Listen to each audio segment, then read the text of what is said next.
And thank you for tuning in. Today's our Sunday, the Music Workshop. As you know, we stream today from 4 to 9 p.m. It's a Craig Loftus takeover. And right now, we're in the mix with Lori. She's going to rock it right now. So let's give it up for Lori.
must understand this. There are two types of people. There are some people that like music kind of excitable, okay? And there are some other people that like music kind of mellow, okay? what we've got to get in our mind is that if you're a person that likes excitable music, don't mess with the person that likes mellow music. Just let him do his thing, okay? If you're the kind of person that likes mellow music, don't get on the back of the folks that like to get down.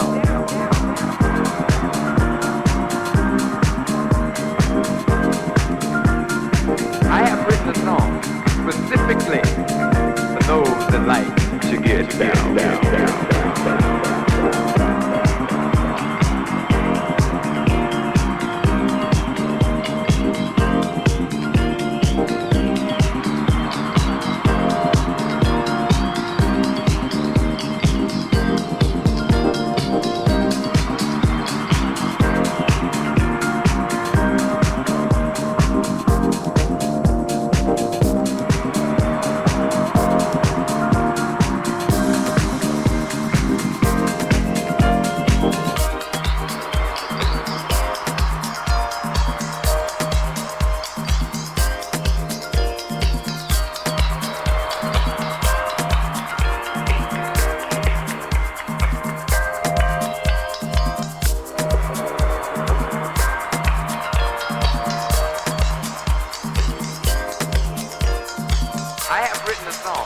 Specifically for those that like to get down.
joy, sorrow,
and passion.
chocha. Pero mira cómo entra esta tipa. Ella se cree que es Jennifer López. Ella se cree que es Beyoncé. Pero yo le digo mis 12. Porque yo mis 12 pulgadas. ¿Tú me entiendes? No, yo sé que la tipa está buena. Pero para mí, yo tengo metro K para eso. ¿Tú me entiendes? Que yo pasé por ahí.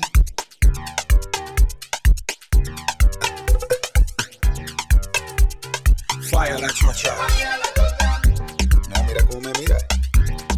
¿Me entiendes? Todavía le duele en la cadera.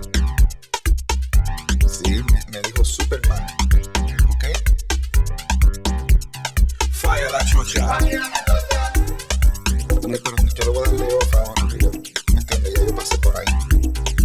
No, sí, yo sé que está de candela la piba, pero... ¿Cómo le dicen ustedes eso? All news.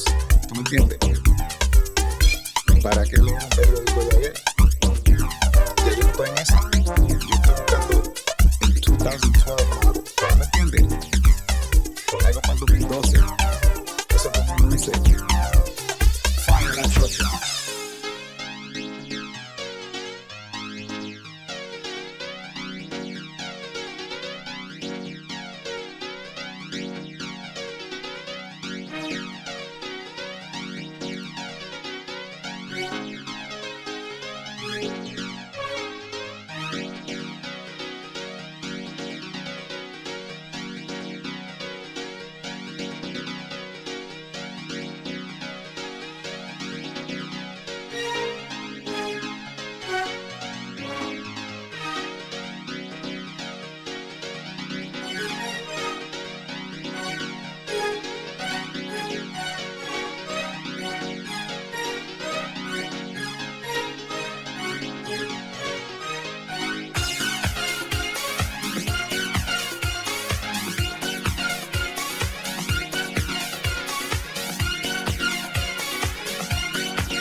Charles and I did this the other day at Northwestern. Oh, really? It was really a lot of fun. Like, Go ahead, you're good to go. all right. Well, Yes. so we are rolling, I guess. I'm told that we're rolling here. There's a microphone right here. Yeah, there's a microphone and the LEDs are running here. right. Excuse me. He's got chicken in his mouth. Yeah. Hey, can we see ourselves? Oh, There there we we go. go. There we go. All right. Okay. Laura Branch. Yes. How are you? I'm wonderful. How are Good. you? We're here at the Craig Loftus Oh, there takeover we go. of Global DJ, globalmusicdj.com. Well, I've been knowing Laura for since I was 15 years old. Yeah, about that time. Somewhere so Laura, around there. Yes. So Craig, and you're 16 now? yeah, I'm all of 16. Right. So Laura, why don't you tell us how did you first get into house music? What was your attraction to it? Well, you know, I have always been attracted to music. I come from a big musical family. I think Craig and I knew that. You know, we were teenagers together. I think I met somewhere in the middle of my attraction for it, and it was divine intervention that I bumped into Craig Loftus and Eric Bradshaw at the time, who I went to high school with, who knew my love of music and knew that I was hanging out with my buddy John Pierre, who was collecting a lot of music. We were just sort of getting started in our club life in the late 70s, early 80s. Well, let's keep it real, 1979. Yeah, about And, 79. Yeah. And long story short, my collision with Vertigo, me and John Pierre turned into, let's put this interest into some talent and DJ. Good. And I think that was a decision of yours and Eric's. Yes. That Laurie Branch would be the DJ for Vertigo. Well, I'm going to let Laura explain what Vertigo is. Okay. Okay. So, Laura, why don't you let the people know what I Vertigo think is? it's sure. So so we know about the house music sort of was on the tail end. Before we got house, we had disco and dance, which was sort of fading out towards the late 70s.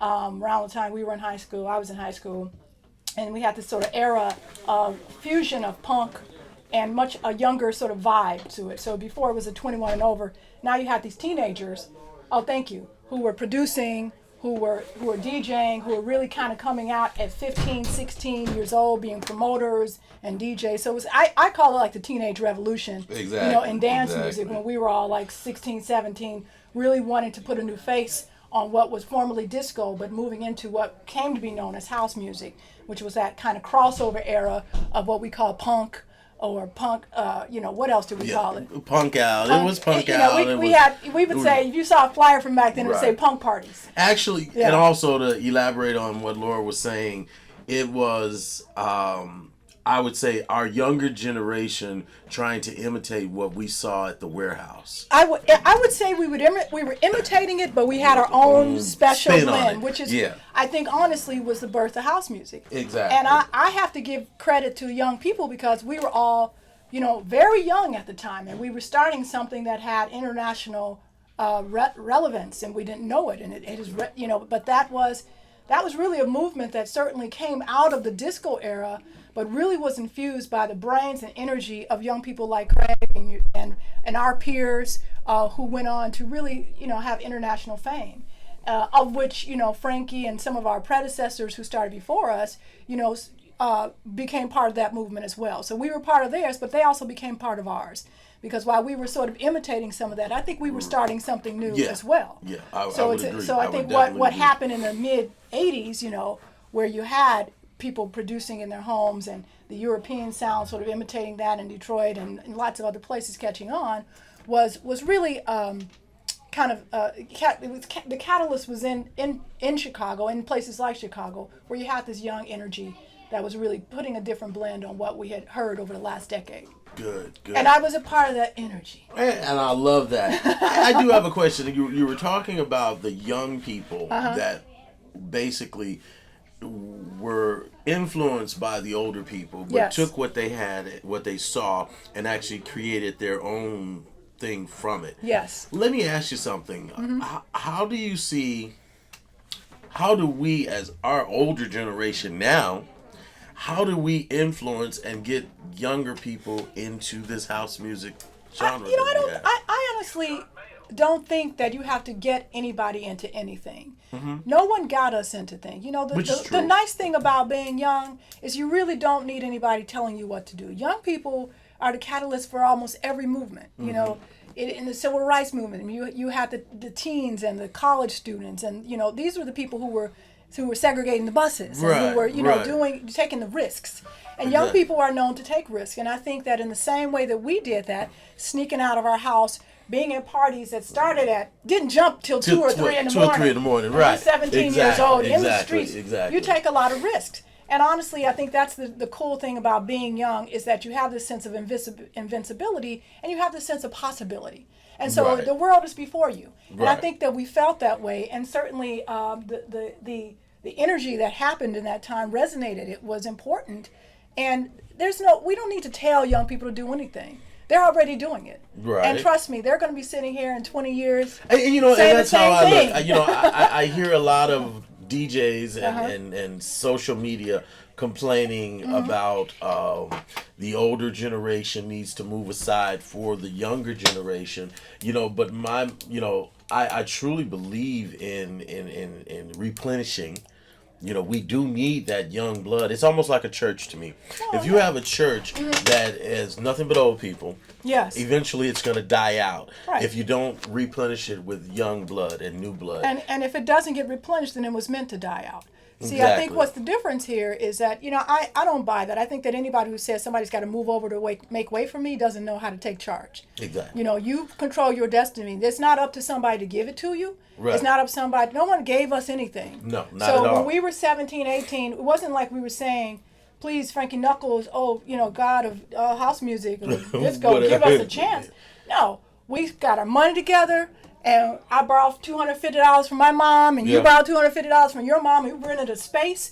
We made the money, we bought our equipment. Exactly. You know, you start producing on your own, everything that we did, and not to say that people didn't help us. Frankie obviously was a huge influence in your life and my life, and as were a lot of the older people who, you know, and they weren't much older. You know, we're talking like a decade, you know, people who might be right. 10 years older than us, but at the time, you know, that's significant. Right. But those people certainly helped pave the way, and they recognized young talent and help promote that. Exactly, They all exactly. did that, and I think we should do the same thing. Yeah. But it's not about moving out of. I mean, it's Yeah, it's and just that's kind how of I get it. think It's like it's weird not about it's moving. a weird discussion. Yeah, you it's know? not about moving out of the way. It's like I tell all the DJs, make your own path.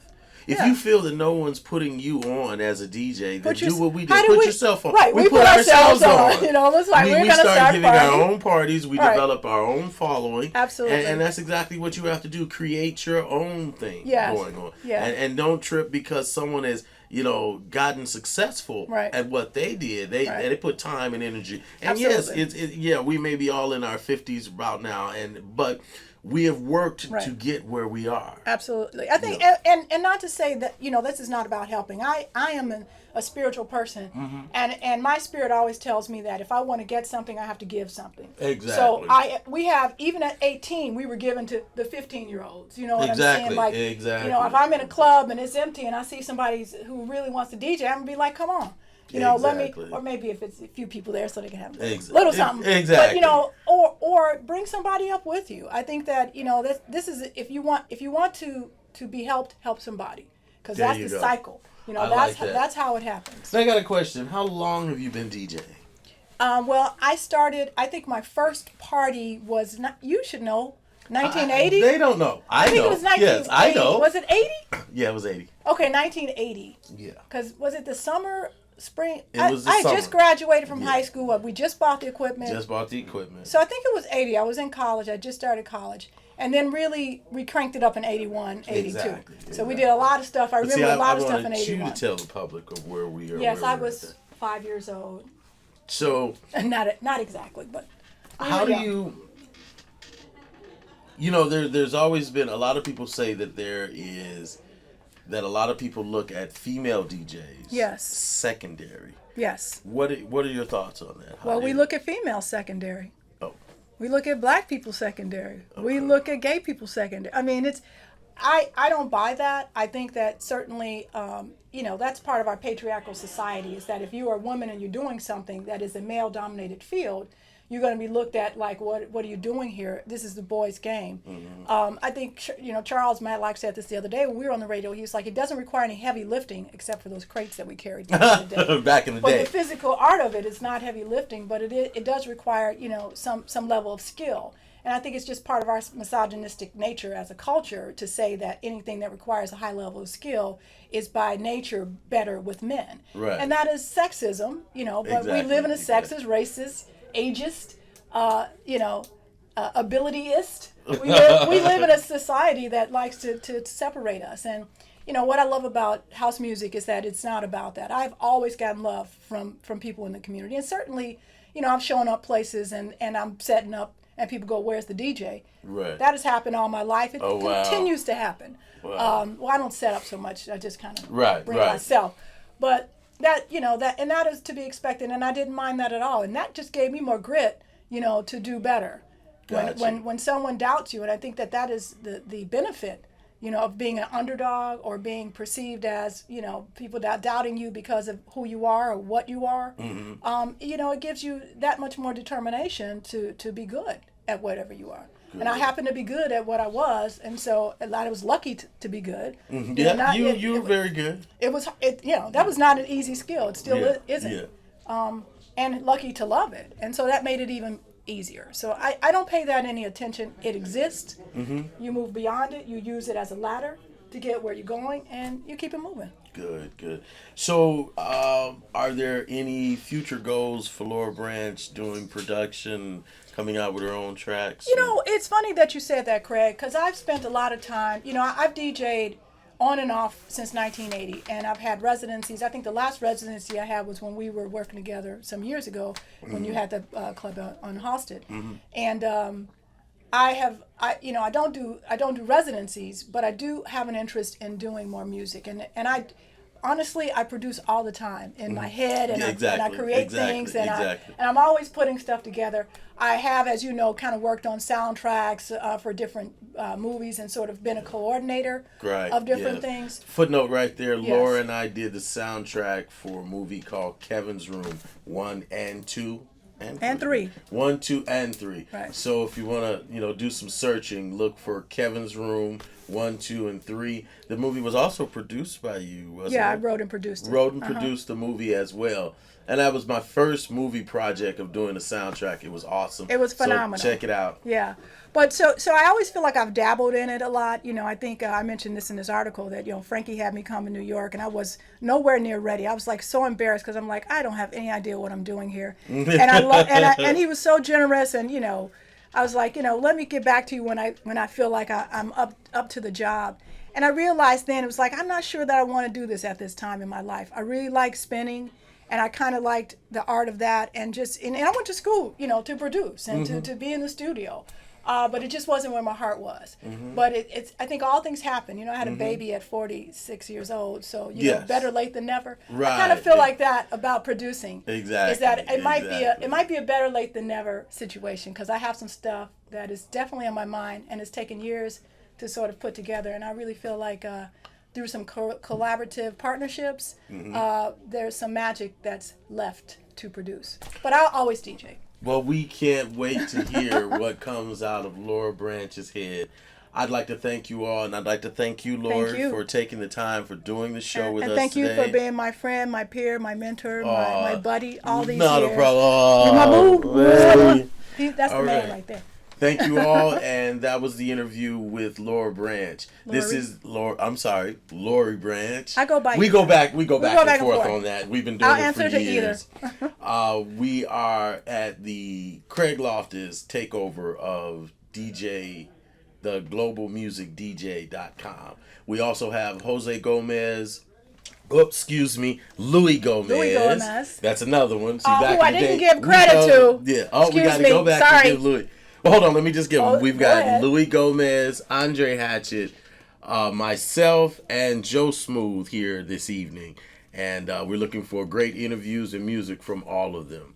Go ahead. Jose Gomez, Louis Gomez taught me how to DJ. So this is the man. Talk about talent. I thought I taught you how to DJ. I think he taught us both how to DJ, okay? We were teaching each other how to DJ. Each other at the time. All right, we'd like to thank you once again for having us.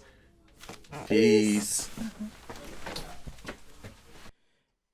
Ladies and gentlemen, thank you for tuning in on Sunday to the Music Workshop.